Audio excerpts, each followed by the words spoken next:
So honestly, I am excited to talk about this news because New York Times have made their top 10 shows internationally and of course, locally, the local stuff. Yeah, cool, whatever, that's irrelevant to the topic of this video because they talked about international shows, which include stuff from like all sorts of parts of the world, the UK and stuff like that. And there was one show that was actually an anime. They actually had a representation for anime. Now, to be honest with you, personally, I don't know if I would honestly say that this was the best show of 2016, but I would say that it's a pretty damn good candidate. I would definitely say that this is a show that I would say, you know what?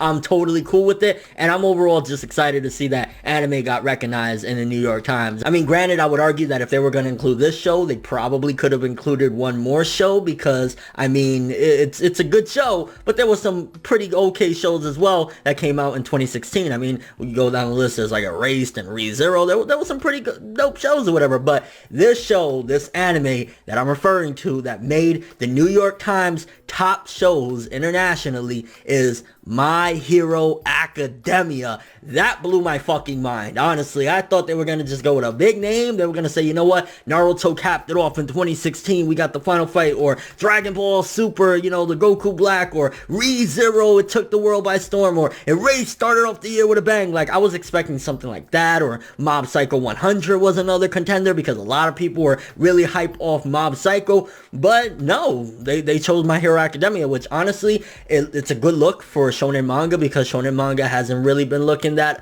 up lately with all the shows ending and stuff like that, all the manga endings. So to see a Shonen Jump title, kind of getting some spotlight, that's awesome. Also to just showcase in general and, mainstream media, anime getting a little spotlight, even if it's, in an international list, nonetheless, that's fucking crazy. Now, again, personally, I don't know if I'd say My Hero Academia was the best, international, or the best anime of 2016. That's debatable. It was a pretty damn good season, but it did have a couple of issues. I mean, the pacing definitely could have been a bit faster. There was some stuff maybe I would say could have been a little bit better, but ultimately still, I'm excited to say My Hero Academia because again, that also shows a breath of fresh air in a sense of like, this is truly the future of Shonen Jump. This is where they're headed towards next, and ultimately it's starting to grow, which like, if New York Times is looking at it and giving it some spotlight, it's growing. So let's see what New York Times had to say. Coming in at number 7, My Hero Academia from Japan, and of course brought to us by Funimation.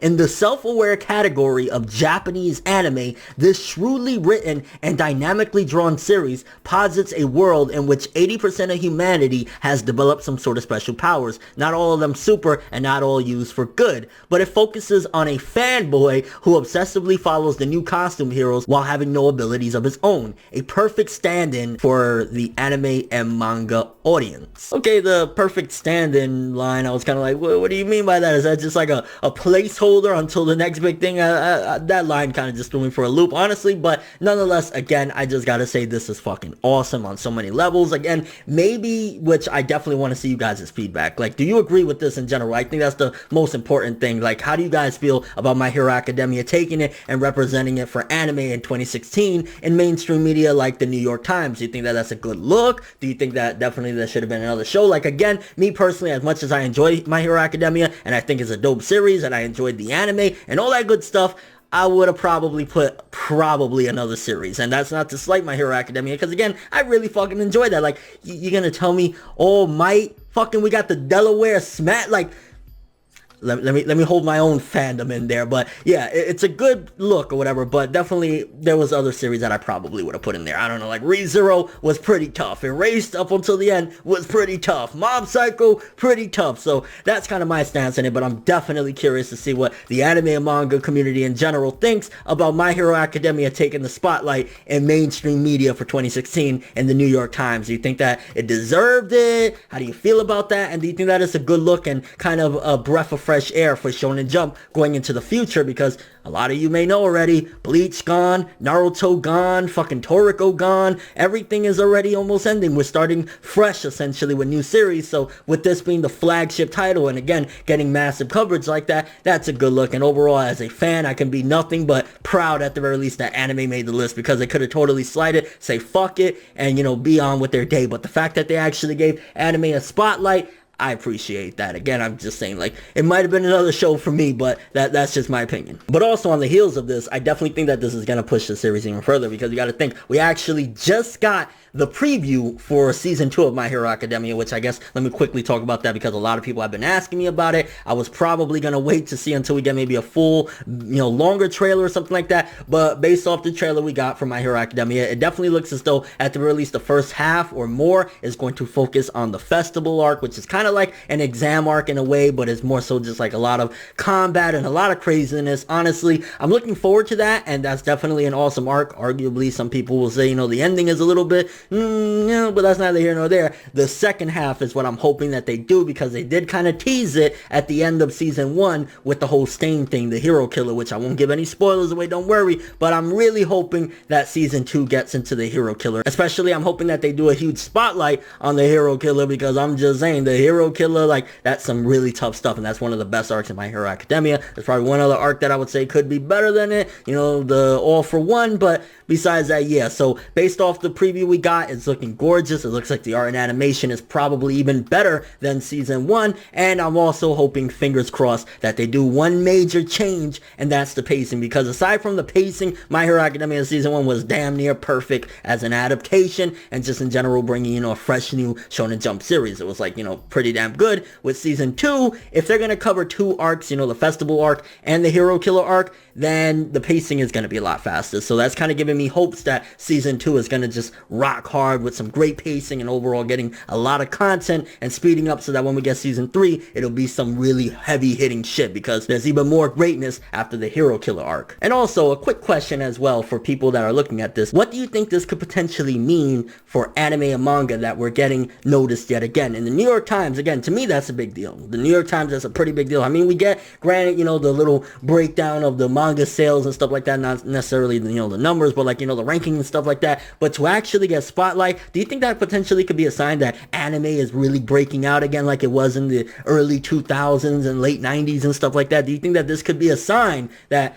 holy shit, this medium is actually starting to blow up again? Especially, it's really good that it's a newer series, because had it been, the Dragon Balls or the Narutos or something that's already been around for so damn long, I honestly would have been like, that's awesome and everything. But at the same time, it just showcases that people still love the oldies. It's not showcasing anything about the future of anime and manga. You see what I'm saying? It's like, if it was just like Dragon Ball Super, like, you could argue, oh, that's just the nostalgia hype. That's why they're looking at it from this perspective. Likewise with Naruto, it could have been the nostalgia train, but the fact that it's a brand new series, My Hero Academia, it's only, like 2 years old and shit like that, like, it definitely showcases some promise for anime and manga that is breaking into, the mainstream little by little. And honestly, I don't see why My Hero Academia won't be on TV at some given point. That's definitely a 100% almost guaranteed hit for Toonami, or just in general, like, just throw it on TV and you'll see what I mean. Unfortunately, we won't have the same exact impact like back in the day, because that's, I guess, the difference. And I don't want to deviate completely away from the discussion of this video, but nonetheless, one of the big things that boosted up series like Dragon Ball and Naruto back in the early 2000s to mid 2000s was the fact that it was on prime time. So if you threw My Hero Academia on at like 5 p.m. on Cartoon Network or something like that, who knows what would happen. But that's probably never gonna happen, let's be honest. It's Toonami or no go at this point, or of course the internet, where anime resides in general now. And also, last thing I want to say about this is, I definitely hope nobody like goes on a rant and rampage about this, because okay, it's fine to disagree totally. If you don't think that My Hero Academia deserves it, whatever, fair enough, because you think that there was a better series, understandable. Again, like you heard me, I don't even think that necessarily that was the best series of 2016 as far as anime goes or whatever, but don't take it in a way of like, bashing it and saying fuck all that shit, because at the end of the day, you got to think, if one series at the very least, just one, made it onto that list, it's a good sign for anime and manga. So at the very least, have some, respect for that regard, that, what, it was the one series that actually is putting us out there, putting us on the map little by little, so let's support it. And I think that's the best way to look at it, is like, even if you're disappointed, maybe you wanted it to be ReZero, maybe you wanted it to be Erased, maybe you wanted it to be something totally different, understandable, but I think we should all rally around and say, hey, one of our favorite series, or one of our, representing our medium, is out there. Let's show it some love. That's definitely what I want to take my approach for the whole situation regarding My Hero Academia breaking into the New York Times, baby. Top 10, fucking number 7, repping anime. Let's go. Hey, overall thoughts of this, but that's all I have for this one. Thanks for watching. Hope you enjoyed. If you liked anything I had to say or enjoyed the video, drop me a like. I'd greatly appreciate it. And if you want more from me, make sure to subscribe, follow me on Twitter, Instagram, and stalk my Facebook to get more when the video ends. I'm ForneverWorld, and as always, people, have an awesome day.